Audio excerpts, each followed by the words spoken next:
Olá, estamos aqui reunidos para o estudo de livros mensageiros do Espírito André Luís, psicografado por Francisco Cândido Xavier. Este livro está dentro do grupo de livros que pertence ao denominada A Vida no Mundo Espiritual. Eu sou Carlos Silva e vamos estudar hoje o capítulo 25, Efeitos da Oração. Mas antes, quero pedir desculpa por estar a apresentar este estudo hoje assim, sem imagem, mas não estou em condições físicas para poder fazê-lo de outra forma e queria dar continuidade semanal ao estudo como tenho vindo a fazer. Quero pedir ao nosso Mestre Jesus, aos nossos guias, aos nossos amigos espirituais, para que tenhamos paz, amor, discernimento durante este estudo, para a melhor compreensão de todos. Obrigado e que assim seja. Então vamos dar início ao estudo do capítulo 25. Mas antes, como faço normalmente, quero recordar o capítulo anterior. E todos sabemos que o capítulo anterior foi muito bonito. Foi profundo. Onde acaba por ser a principal lição que poderemos tirar que cada um de nós pode colaborar com as qualidades que já conquistamos de evolução espiritual na ajuda dos nossos irmãos necessitados, dos nossos irmãos doentes. Este capítulo 27 nos ensinou que Deus recorre ao homem pelo homem. Ou seja, cada um de nós tem a condição de se tornar um anjo de alguém.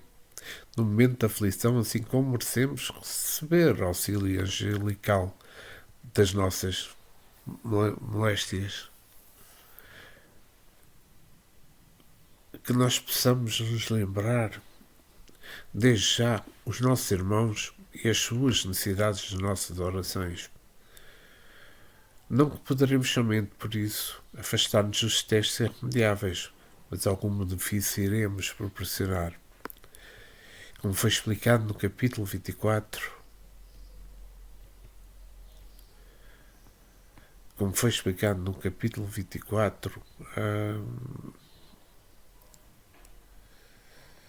peço desculpa, perdi-me num apontamento. Cada um de nós orava e cada um de nós, neste caso, de cada um dos seres que oravam, expediam de si de acordo com a evolução já conquistada ao tempo que cultivavam mais a sua exceção. Nós não poderemos saber agora, aqui na Terra, que qualidade de brilho próprio nós já alcançamos. Mas isso não é importante. O importante é cultivar diariamente o recurso da oração, como medida de fortalecimento interior e socorro aos que desejam ver melhor. Normalmente estamos disponíveis à oração quando estamos bem, tranquilos e sem problemas imediatos. Mas devemos ver que o estudo nos aponta para a necessidade de oração nas aflições e revoltas, já que é nesses momentos que podemos dominar esse mesquinho inferior que habita em nós. Vamos então ao estudo do capítulo 25, Efeitos da Oração.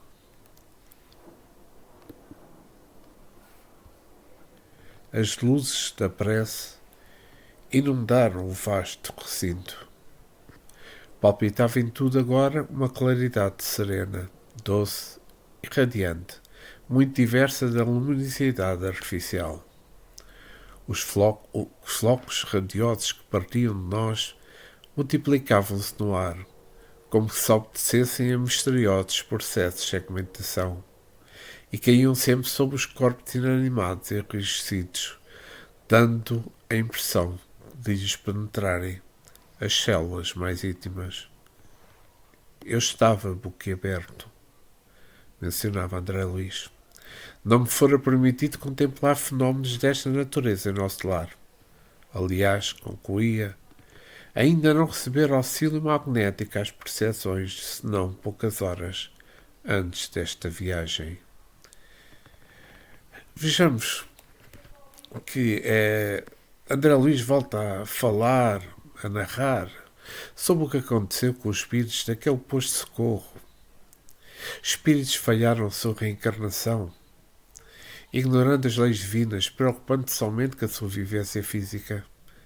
Ignoraram a sua vivência espiritual, não acreditando em Deus, e como se foram imprudentes no seu crescimento espiritual. Mas André Luís continua com a sua admiração pelo espetáculo, luz que assistia, mercê da profunda oração ao divino que acabara de ser Ismael Ali. Recordo que os flocos radiosos caíam do céu na testa dos servidores e eram assimilados com base na condição de cada um deles, ou seja, o seu grau de evolução espiritual. A luz que cada um emitia, e principalmente a emitida por Ismália, caíam sobre a fronte de cada um dos seres doentes. Ou seja, a luz caía do céu por cima de cada trabalhador e depois cada um deles, compatível com o seu crescimento espiritual, irradiava para os seres necessitados. Ainda não receberam auxílio magnético às percepções, senão poucas horas antes da viagem, mencionou André Luís. Esta parte da narração é importante. Isto realça que ainda não tinha recebido passo algum desde o momento que iniciou esta viagem. Se recordarem, André Luís e Vicente receberam um passo magnético antes de iniciarem esta viagem, com vista a um despertar de algumas das suas faculdades. Mas como já podemos ler em transmissões espíritas, caso destas, não são permanentes, mas sim temporárias, para casos excepcionais de ajuda, para depois voltar o espírito a ter aquelas que já mereceu. Daí, André Luís podia ver este espetáculo de luz. E vamos voltar ao texto. A claridade crescia, estendia-se a espetáculo prodigioso. Agora, porém, abandonaram-nos a atitude de reconhecimento, destinada à concentração de nossas próprias forças e emissão de energias vibratórias. Nossos corpos, todavia, continuam envolvidos em vasto círculo irradiante. Prosseguindo, porém, o grande silêncio, notei que a luz da oração se fazia mais clara, mais penetrante. Comecei a ver, como no caso de Ana, que todos aqueles esqueletos misérrimos, sim, a palavra correta, apresentavam núcleos de sombra, através das máscaras mortuárias, núcleos que se mostravam dentro das formas variadas. As bolhas luminosas caíam incessantemente, mas agora, como se fossem dirigidas por uma vontade inteligente. Concentravam-se quase todas sobre as frontes imóveis. Então pude observar o inaudito e inconcebível para mim. As múmias, porém, porque não posso dar outro nome aos irmãos que dormem, começaram a dar sinais de vida. Alguns daqueles infelizes deixavam escapar gemidos angustiosos. Outros falavam em voz alta, dando conta dos pesadelos que os atormentavam, como sonâmbulos prestes a despertar. Muitos moviam os pés e as mãos, como se a esforçarem por fugir ao sono doloroso. Eminentemente surpreendido, reparei que 2 deles se levantaram diante de nós. Recordei que ambos faziam parte daqueles que haviam recebido toda a espécie de assistência, inclusive o sopro curativo. Olharam-nos de longe como loucos, que acordassem de súbito, e dispararam a correr, espavoridos, não obstante a impressão de cadáveres ambulantes que nos causavam. Admirado fiquei que ninguém esboçou a menor disposição de segui-los, e quando me propunha instintamente a fazê-lo, Alfredo deteve-me exclamando: Não se preocupe. Eles seriam amargamente surpreendidos se fossem notificados, agora de sua permanência longa entre verdadeiras múmias. Acreditam sonhar, e é melhor assim. Não poderão fugir às nossas fortificações e voltarão a pedir socorro noutras dependências, a que serão recolhidos para adequado tratamento. E vou parar aqui o texto, porque é que, vamos lá ver, o pequeno comentário que vou fazer.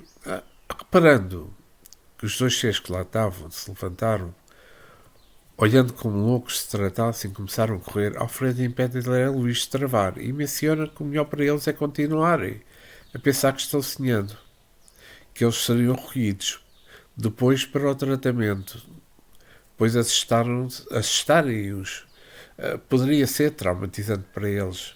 Mas na narração, André Luís menciona que os dois seres se levantavam, faziam parte daqueles que tinham recebido o sopro curativo, ou seja, que já tinham recebido um tratamento mais completo, e seriam aqueles que despertaram e aqueles que estavam a despertar que estariam mais preparados que os restantes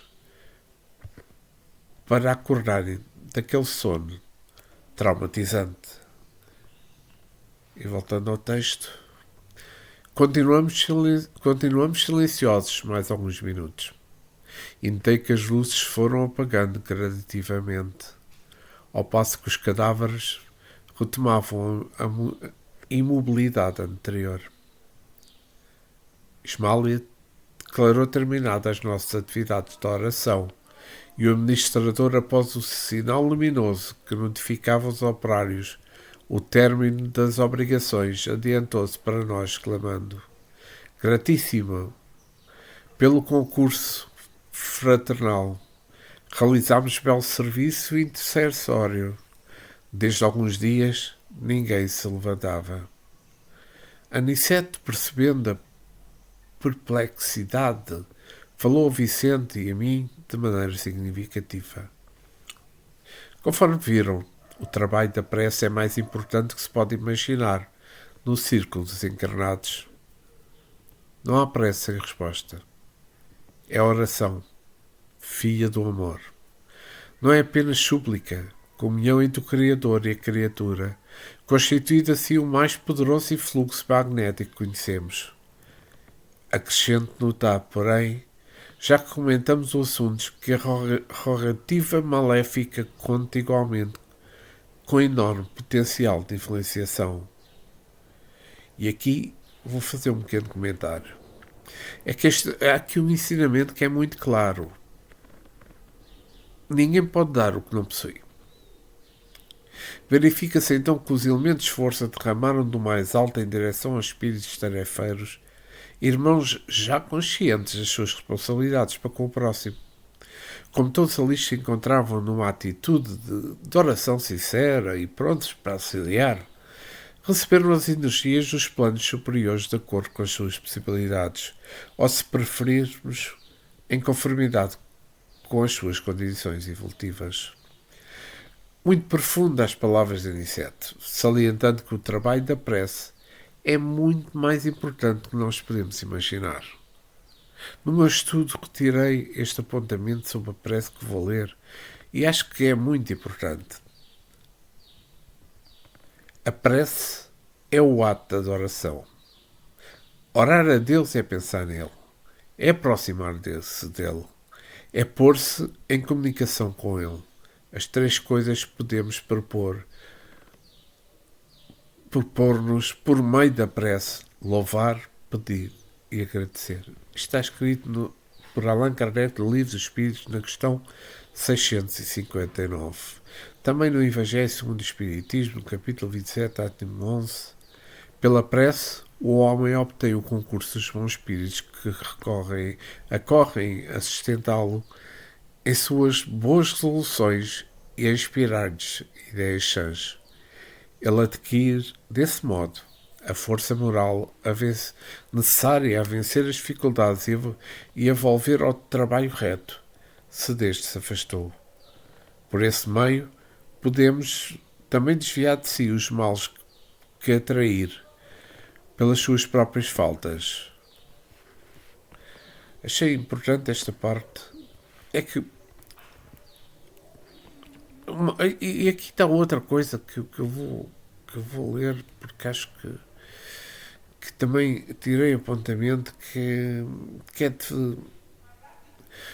do Espírito Emmanuel, psicografado de Francisco Cândido Xavier, Justiça Divina.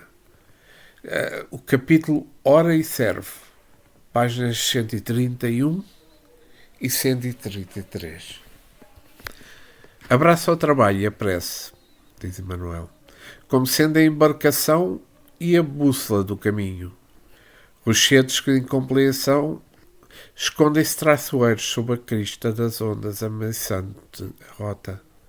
No entanto, ora e serve. A prece ilumina. O trabalho liberta. Monstros do precipício surgem à tona inclinante a perturbação e o socorro.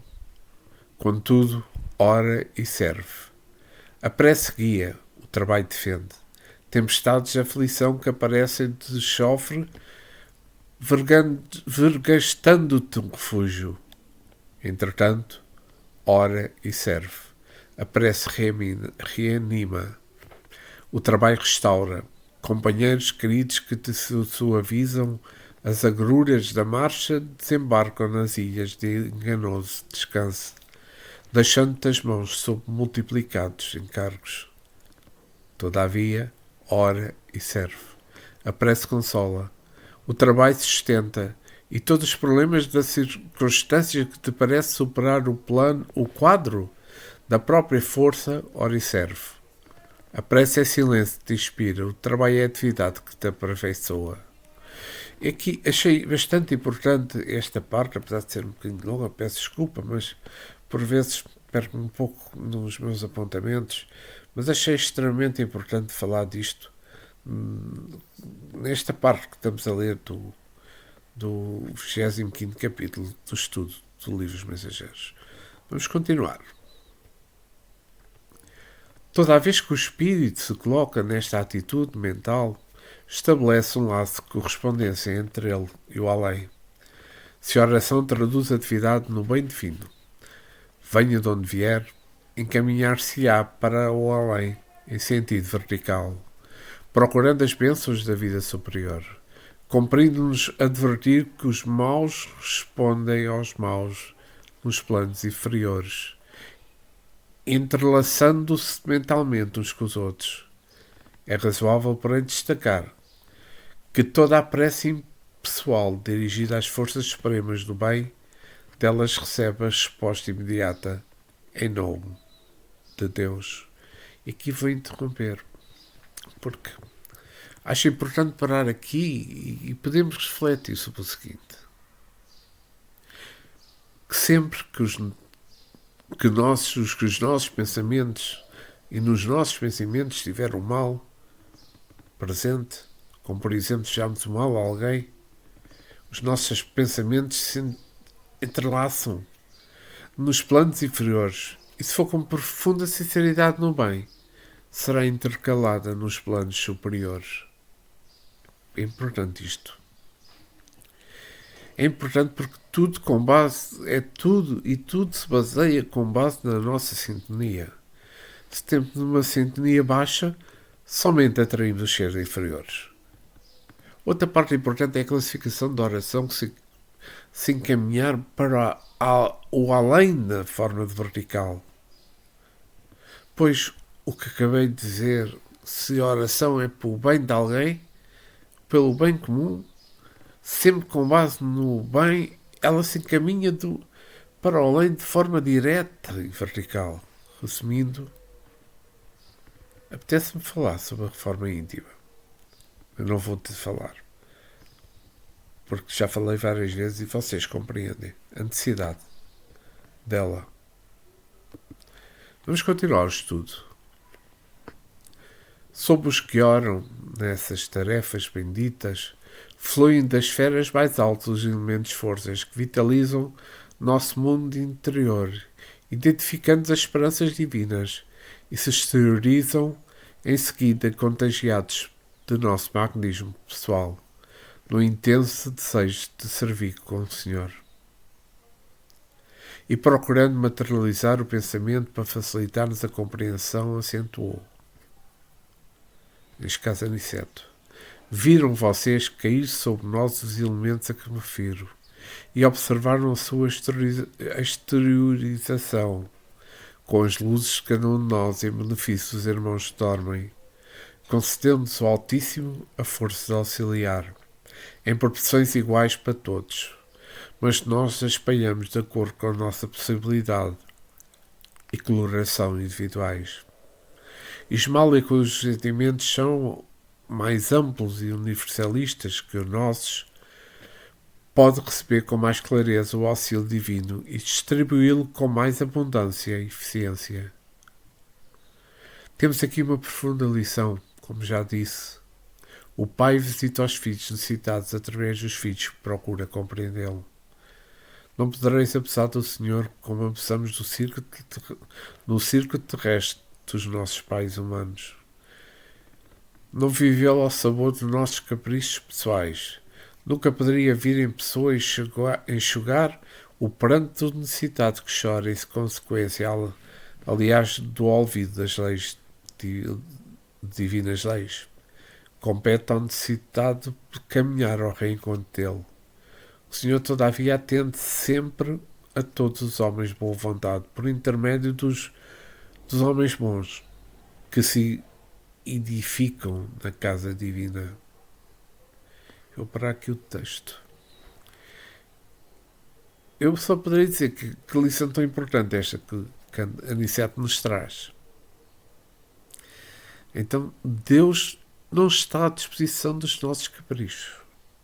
Deus deu-nos o livre-arbítrio e nós escolhemos os caminhos. E segundo a nossa escolha, temos as consequências respectivas.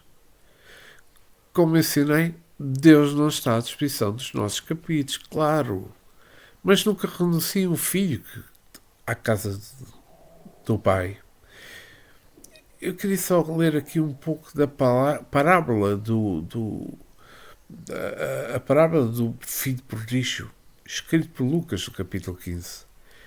É um alegorismo do cristão que se afasta do cumprimento das leis divinas e que tem uma sequência progressiva das falhas, ou seja, a soberba, que afronta o pai, a falta de amor, que abandona a casa paterna. A Bíblia diz, nos Hebreus, no capítulo 12, versículos 6 e 7, porque o Senhor corrige os que ama e açoita a qualquer que receba por filho.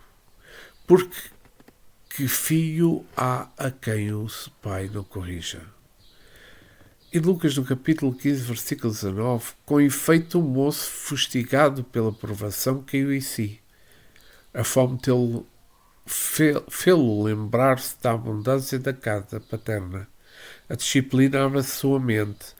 Ele recorda do pai e toma a decisão, movido pelo arrependimento. Levantar-me-ei e irei ter com o meu pai.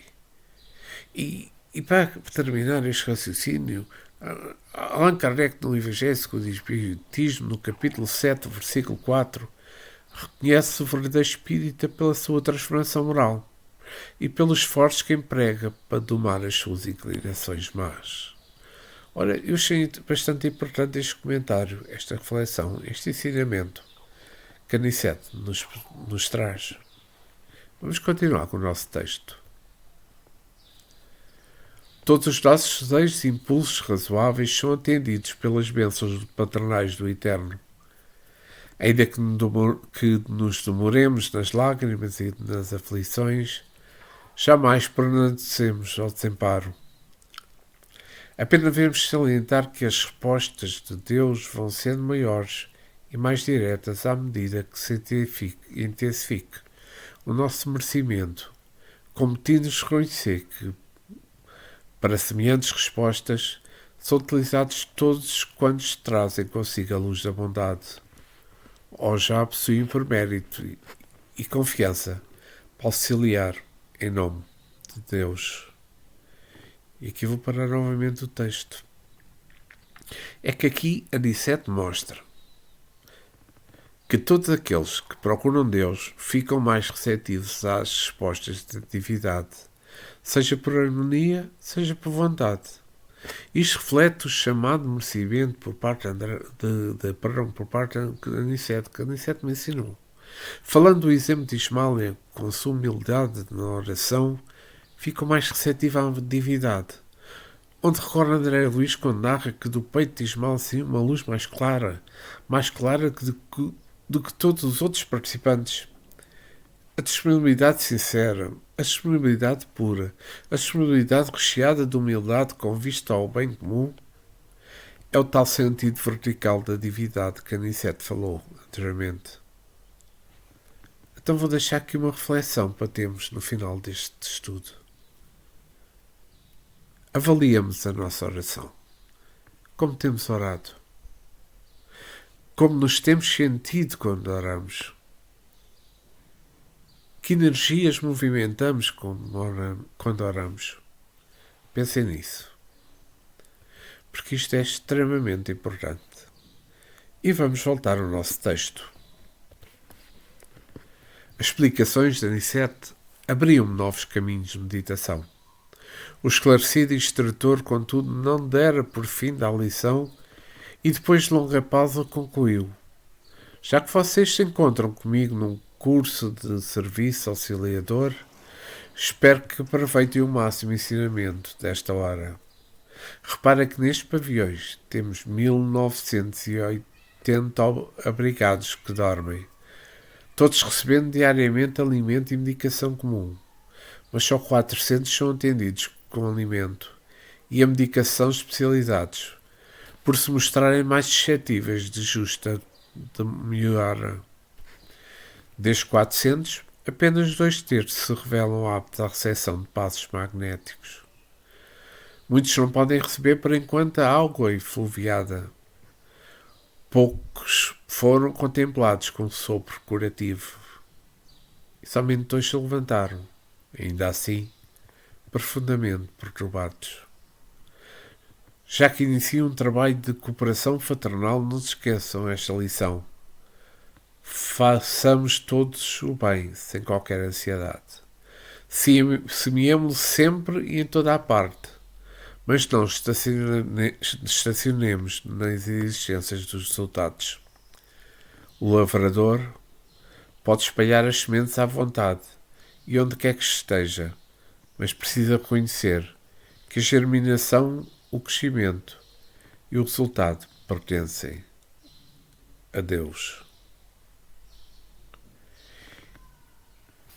E com este apontamento chegamos ao fim deste capítulo 25. Mas nesta última parte que eu li deste capítulo,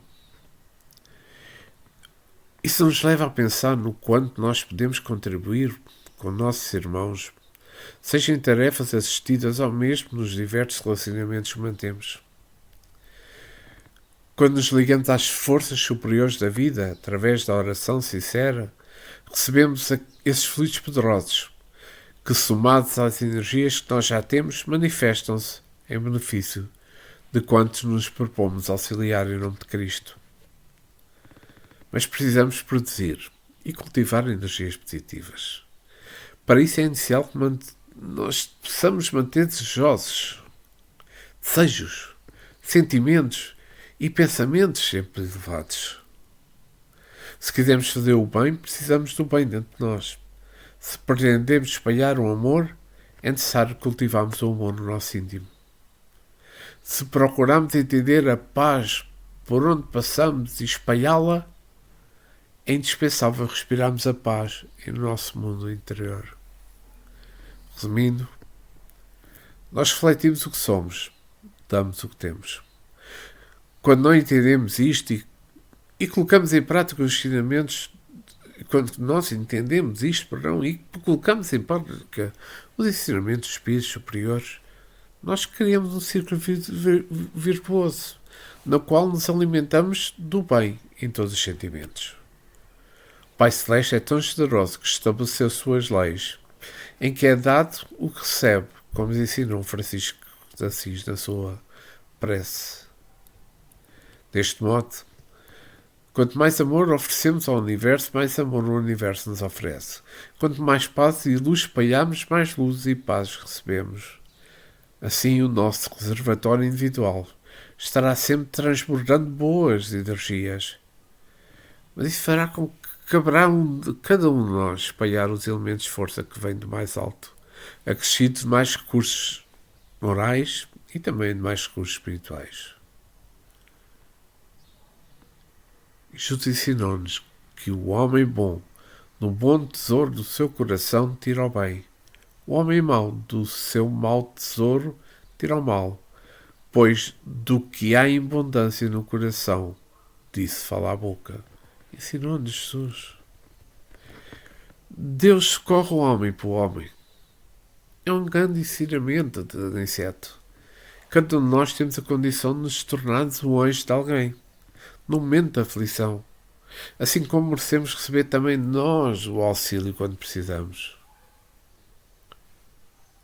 A oração em agradecimento pelo auxílio divino também é testemunho de amadurecimento e reconhecimento da paternidade celeste e do seu devotado amor.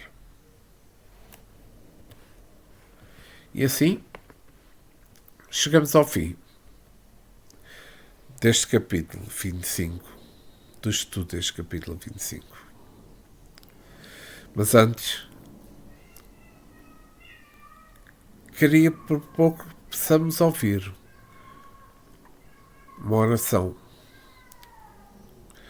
Neste momento que estamos no período de Páscoa, no período onde o amor é essencial. Onde o amor permaneça com todos nós. Obrigado a todos por terem assistido a este estudo. Uma boa Páscoa para todos. Com Jesus sempre no nosso coração. Pai Nosso, de Maria do Carmo.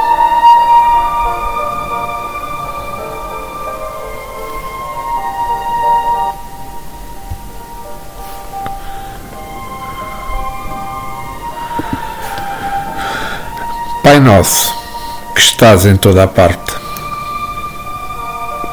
que acompanhas os meus indecisos passos, que conduído da minha fraqueza, me envolves na força poderosa do sol, que me inspira, e no manto silencioso da noite, em repouso. Pai, que me segues por todas as ruas que atravesso, às vezes tão triste, às vezes tão perdido, e que me mostras o olhar de alguém mais triste e mais só que eu, que me faz ver, afinal, como sou feliz.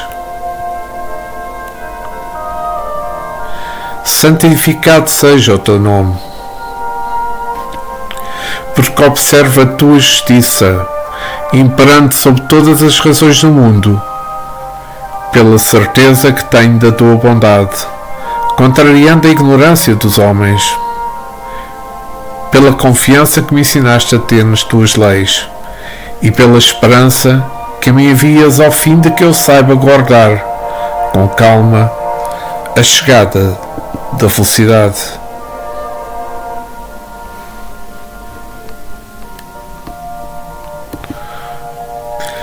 Venha a nós o teu reino, que ansiosamente busco em todo lado, em cada página que leio, em cada traço que desenho, cada vez que ergo os olhos ao céu e sempre que murmuro uma prece.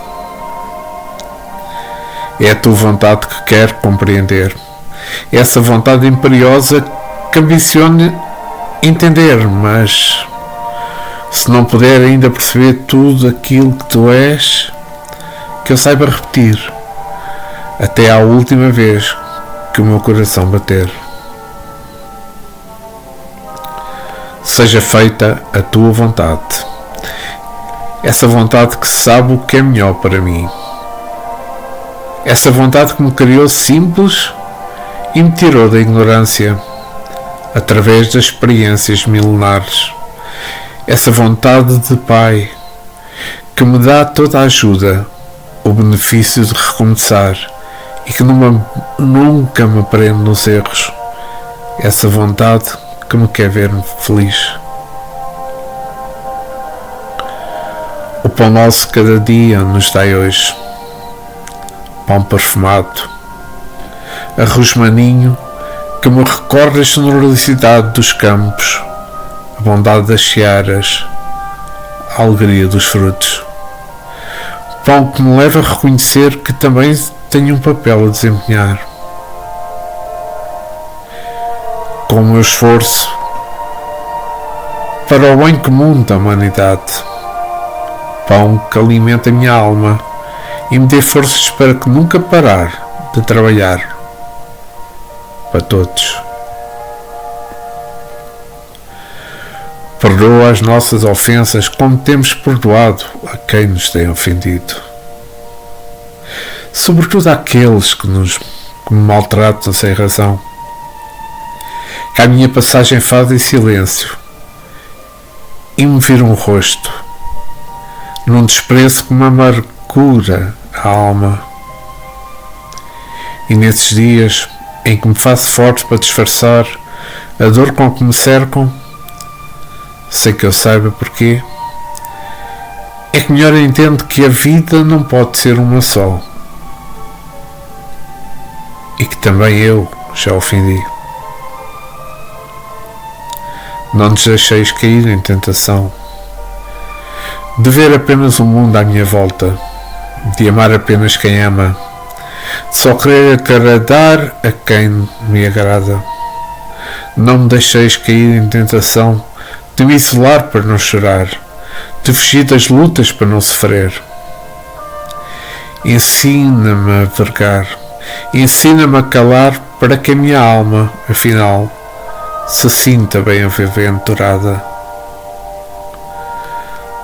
Livrai-nos de todo o mal, de que me faz guardar ressentimentos.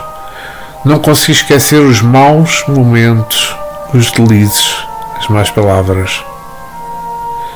Livrai-me das angústias de sentir que o tempo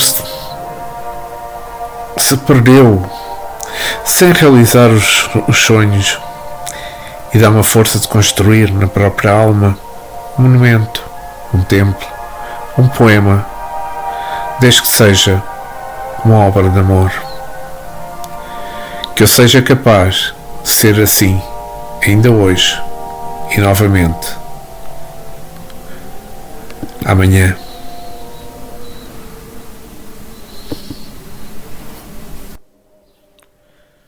Obrigado a todos, muita paz e até para a semana.